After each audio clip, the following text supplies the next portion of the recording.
Welcome to this explainer. Today we're going to impartially unpack a deeply provocative, really fascinating text written by Xu Feng back in 2010, titled The 18 Sources of Human Suffering. Now, it's basically human nature to want a life filled with joy, freedom, and blessings, right? We all want that.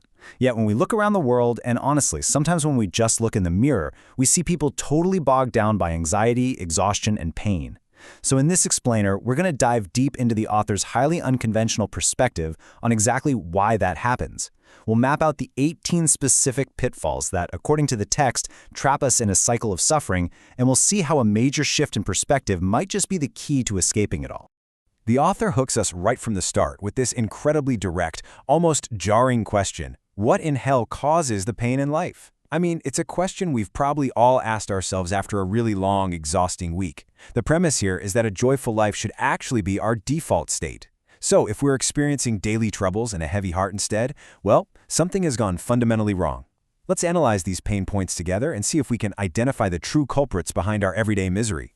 To make this explainer as smooth as possible, we've organized the source material's 18 points into 4 main categories: the root of life's pain, the traps of the ego, toxic bonds and attachments, and finally, institutions and natural laws.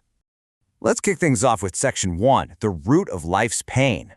This right here fundamentally illustrates the core premise of the text. Our worldview basically acts as a navigational tool. Think of your core values about life in the universe as your internal GPS. If your coordinates are correct, your life journey naturally gravitates toward a heavenly state of joy and freedom. But if those values are misdirected, your life will inevitably slip toward a hellish state characterized by anxiety, worry, and fear. The argument is that pain isn't just random bad luck. It's a direct symptom of navigating life with a completely broken compass.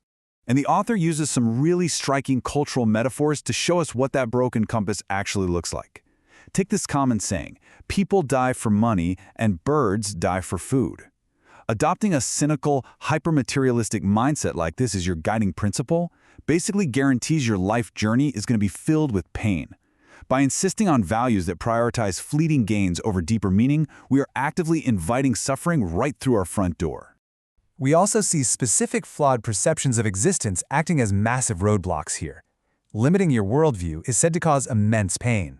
For instance, ignoring concepts like karma and reincarnation leaves a person stumbling through life, as the text colorfully puts it, like a headless fly, just totally confused and messy. The text goes even further, suggesting that failing to recognize broader cosmic realities, things like 20 parallel worlds and 36-dimensional spaces, confines human vision to a narrow, hopeless corridor. Without seeing that broader reality, life is just bound to be painful. Moving right along, we arrive at Section 2, the traps of the ego. So our everyday behaviors can actually act as invisible traps. We're given this rapid-fire list of internal flaws. First, there's selfishness and greed, which is described as the desire to possess thousands of rivers instead of just taking 1 cup of water. Then there's laziness, opportunistic behavior, and stealing others' achievements. The text actually notes, rather humorously, that this guarantees a painful life of poverty, quote, unless they can become pigs. Add to that the trap of endless complaining, blaming heaven, earth, society, everybody else instead of looking inward. And finally, a relentless competitiveness and aggression to always best others ensures that a person is going to suffer their entire life. Now this brings us to a highly memorable and pretty intense assertion from the source material. It doesn't just say comparing yourself to others is unhelpful. It flat out states the consciousness of comparison is evil. Literally, the mere act of comparing your life, your wealth, or your happiness against someone else's instantly summons pain. It breeds jealousy, it breeds hatred, and a restless discomfort that entirely ruins your own joy. Building on that, we see a sharp contrast between true equality and arrogance. If you want a joyful life, the text suggests treating others with absolute respect for their dignity and freedom. On the flip side, people who are proud and unable to treat others equally are trapped in suffering. We all know someone who always speaks in that superior teaching tone, right? With a little contempt in their eyes, lacking basic politeness. Well, according to the author, acting like that basically just makes you an annoying person, and as a result, you are going to experience a lot of pain. Which brings us to Section 3, toxic bonds and attachments. When it comes to human connection, the text offers some deeply unconventional views. Extreme dependency is seen as a huge trap. Putting the burden of your food, shelter, or even your spiritual support on someone else's shoulders guarantees misery. Then there's the relentless chase for fame and profit in a world the author describes as fleeting, like the illusion of a flower blossom. And finally, trying to forcefully change or control others. Because everyone has their own nature, trying to force them to live according to your will is a thankless task that will simply turn you into a miserable, suffering puppet. All right, brace yourselves for this next one, because we are arriving at what is undoubtedly one of the text's most radical and controversial claims. The author completely redefines conventional romantic paradigms, including marital love, faithful love, and pledges of eternal love, as poisoned love. The source material argues that once a person internalizes and owns this type of attachment, their life will inevitably become infected with pain. So, why is that?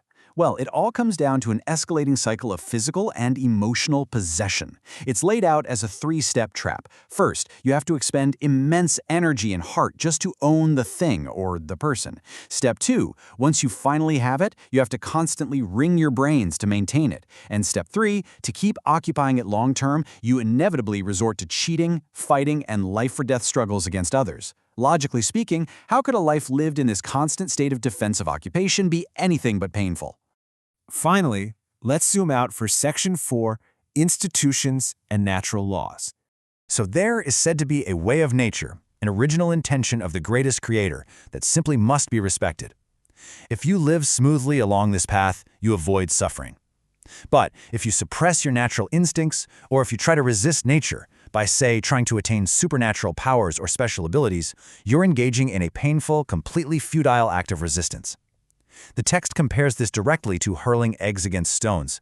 It's an incredibly vivid image of self-inflicted destruction, and it really asks us to reflect on where we might be fighting our own inherent nature.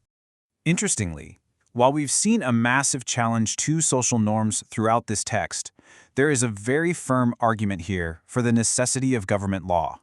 To maintain a harmonious and efficiently operating society, governments must establish conventions, namely the Constitution, laws, rules, and disciplines. If you decide to flout these conventions, commit crimes, or plot against the established order, you will absolutely bring a painful life upon yourself.